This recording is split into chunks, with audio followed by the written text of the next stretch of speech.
Shane back on SportsCenter. New York is a basketball town, and St. John's is the talk of the town once again. AP top 10 for the first time since February of '99. Taking on Creighton today. This is Zuby Ejiofor. What a jump he's made from last year to this year. Scoring is up nearly 10 points a game. Rebounding up nearly 5 boards per game. He had 18 and 9 in this one. Johnny's led by 3. Kadari Richmond is relentless off the dribble. He had 19 and 10. St. John's led by 5. Creighton would not go quietly. Stephen Ashworth, fifth-year senior. He's been so valuable since transferring in from Utah State 2 years ago. And then Jemiah Neal gave him 19 and 8 for a Blue Jays team that had won 9 in a row entering the week. But down the stretch, R.J. Lewis, the teardrop. He had 23 and 14 boards. And then Simeon Wilcher to Aaron Scott. The Johnnies have won 16 straight home games, tied for the longest streak in Division I, 79-73. Game time in the pit in New Mexico. Richard Pitino's Lobos started the day atop the Mountain West, taking on a really good Utah State team. Donovan Dent is a legit Mountain West Player of the Year candidate. He had 23. Remember that name when you're filling out your brackets. And then Nelly Jr. Joseph used to play for Richard's dad, Rick, at Iona. New Mexico led by 7. Utah State down 3. 91 seconds to go. Drake Allen's going to bat out the missed free throw. Ian Martinez. What a job Jared Calhoun has done in his first year in Logan. We are tied at 76.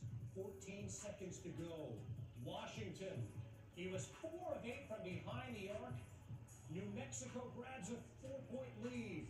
But back comes Mason Falslev and the Aggies. Falslev at 27.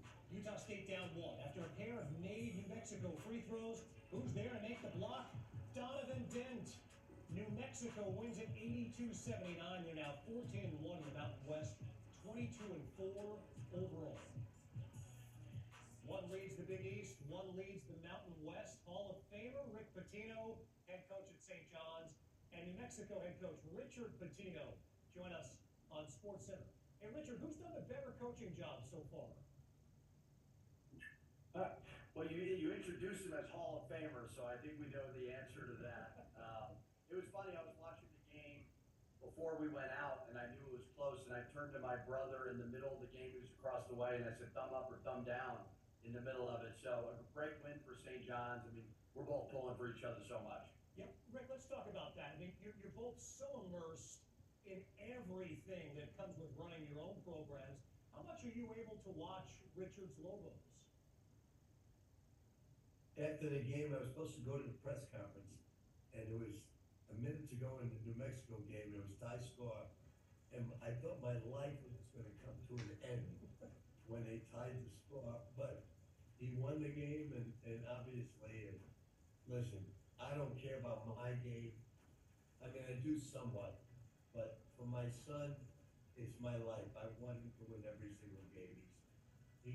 I'm very proud of him, but I think he's by far the coach of the year in all college basketball. He lost J.T. Toppin, House, Mashburn, and he's on top of the Mountain West. So I'm so proud of him. I'm filled with joy over what happened tonight with him. All right, so Richard, let's return the favor here. As someone who's done it as a head coach now at FIU, Minnesota, and New Mexico, how do you explain how Dad has St. John's back inside the top 10 for the first time in 25 years? I think fit is everything, and he's the perfect fit at the right time. New York guy, I remember when he had a couple of options, and I just said to him, I said, I think this is the most fun option of all of them. He's got so many good friends. He's got family that are there. He's got the Garden rocking again, which is amazing. We played them. They are the hardest playing team in the country, and they rebound the ball extremely well. They defend, one of the best defensive teams in the country. So fit is everything in all of sports, and he is the perfect fit for that place. And it's fun to watch your dad doing great things. He's not done yet, but to do this towards the end of his career, it's a really special moment for all of us. Yeah, Rick, do you ever take a step back? Are you able to take a step back and say, I'm doing it. My son's doing it at unbelievably high levels and having incredible success. You know, I just told my team tonight, I said, I'm so proud of you. I don't know how my team wins sometimes because their shooting percentage is so awful.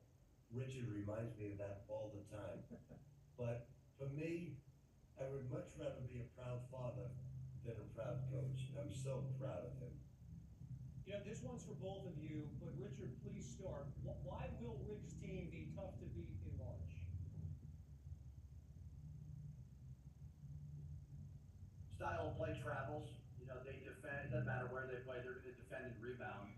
And you know, I told him the other day. I said, you always brag about doing skill development, but you never make shots. Maybe you should go bowling or something instead, and you know, save the legs.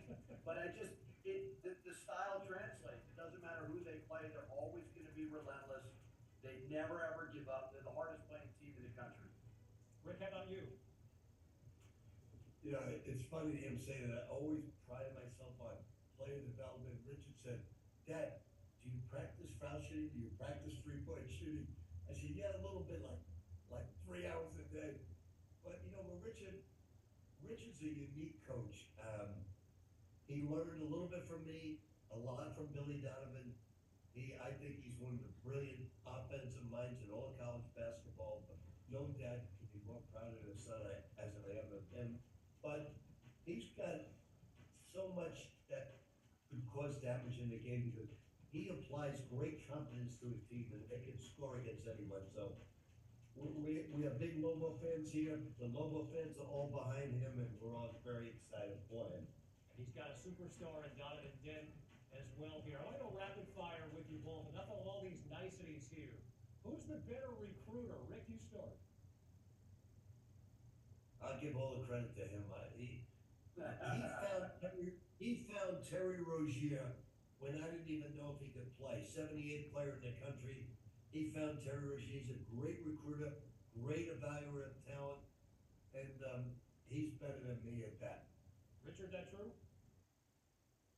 Well, I was a great recruiter when I worked for him in Louisville because Louisville's a special job. So, you know, I mean, more than anything, it's when you have a brand to sell, like Rick Pitino and Louisville, you're going to be a great recruiter. So I've been lucky to work for some amazing coaches, and it's not a hard sell to sell playing for Rick Pitino.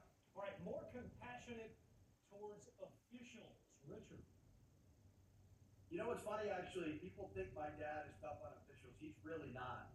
He is really easy to officiate. He's fair. He treats them with respect. I did get a technical last game, but I think I've only got 2 technicals in 4 years. But he's a madman on the sideline towards his assistants. I dealt with it. That's why I got out of there. But he is great with officials, and I learned a lot from him. This was a ton of fun. Rick Pitino, what a job at St. John's. Continued success. Richard Pitino atop the Mountain West. Incredible ride so far. Thank you both for the time tonight. Thank you very much. Thank you. That was awesome, Kevin. Great job. All right, let's go to the Daytona 500 now.